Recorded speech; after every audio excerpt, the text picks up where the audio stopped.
Assalamualaikum warahmatullahi wabarakatuh. Perkenalkan, nama saya Sofi Paramita Konsa dengan NIM 22505244012 dari Prodi Pendidikan Teknik Sipil dan Perencanaan Fakultas Teknik Universitas Negeri Yogyakarta. Pada saat ini, saya sedang melaksanakan praktik kependidikan di SMK Negeri 3 Yogyakarta dengan dosen pembimbing lapangan, Bapak Dr. Andes Edi Purnomo, Magister Pendidikan, beserta Guru Pamong Ibu Suhartini, Sarjana Pendidikan. Pada saat ini, saya akan menampilkan video pembelajaran terkait mata pelajaran dasar-dasar konstruksi desain permodelan di kelas 10 DP1. Dari pembuatan video ini adalah untuk memenuhi penugasan pada mata kuliah praktik kependidikan. Sekian dari saya, terima kasih dan selamat menyaksikan. Wassalamualaikum warahmatullahi wabarakatuh.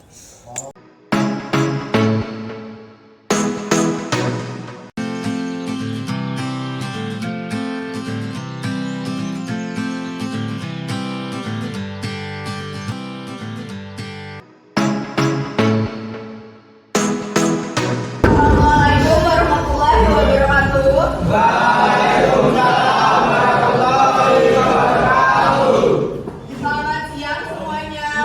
Kita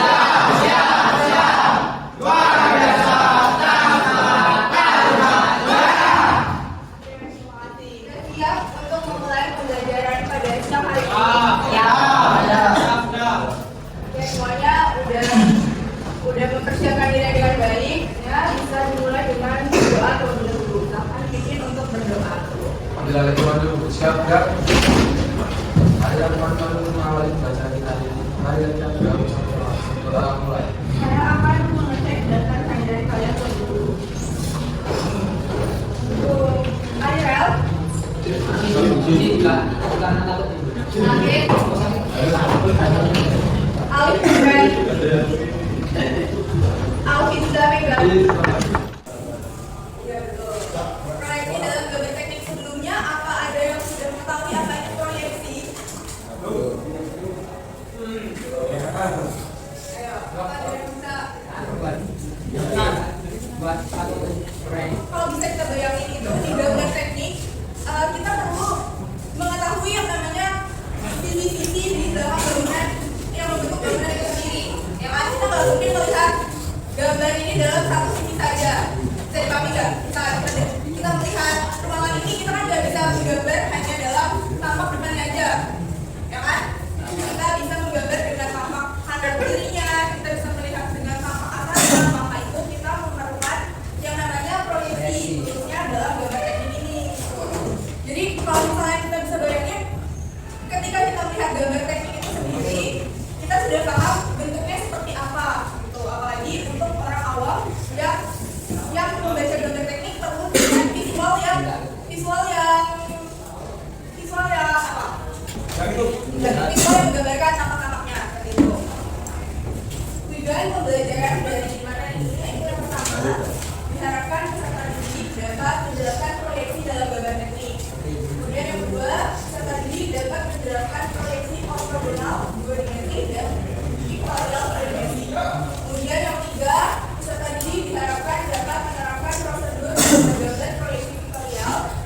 Kemudian yang terakhir, peserta didik dapat menggambar proyeksi pictorial dimensi. Oke. Jadi nanti outputnya kita akan menggambar proyeksi pictorial. Sebelum dari ini perlu diperhatikan gimana apa itu proyeksi pictorial khususnya. Silakan yang mau mencatat boleh mencatat buka bukunya. Itu udah dibaca kan ya? Oke, dibuka bukunya, buku tulisnya. Silakan sambil dicatat.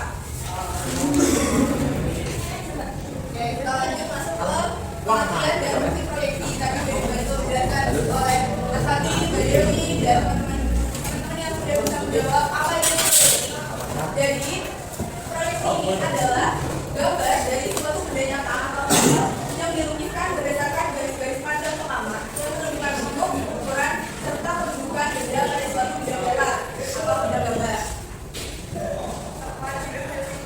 Oke, gambar pandang juga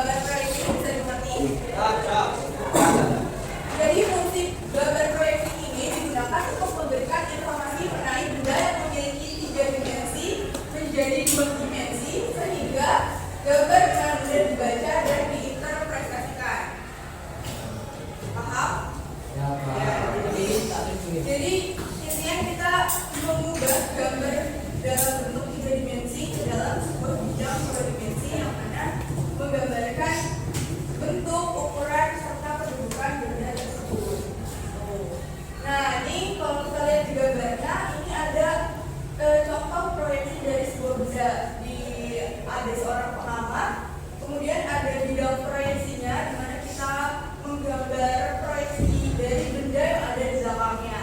Itu gambarannya.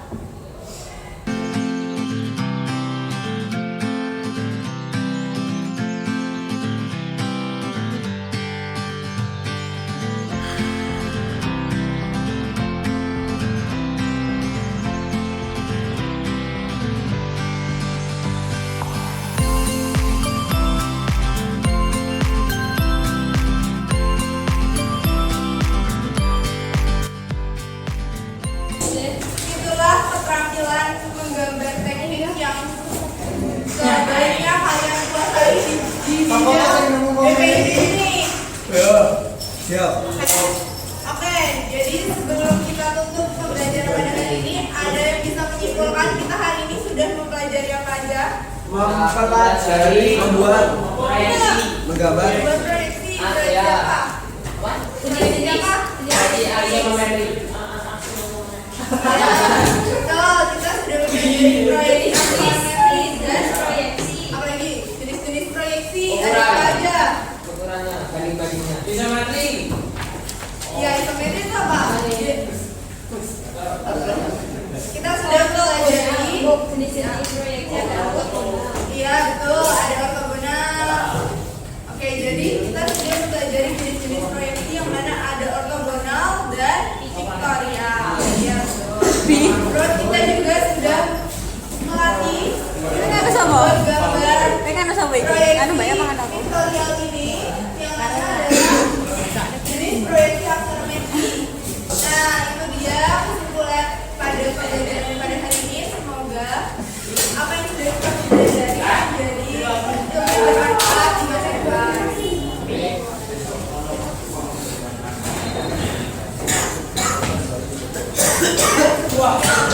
Silakan dirapikan barisannya lagi. Sampah-sampah yang ada di kolong-kolongnya silakan diambil dan dibuang saat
Sekian penampilan video pembelajaran dari saya. Kurang lebihnya mohon maaf. Wassalamualaikum warahmatullahi wabarakatuh.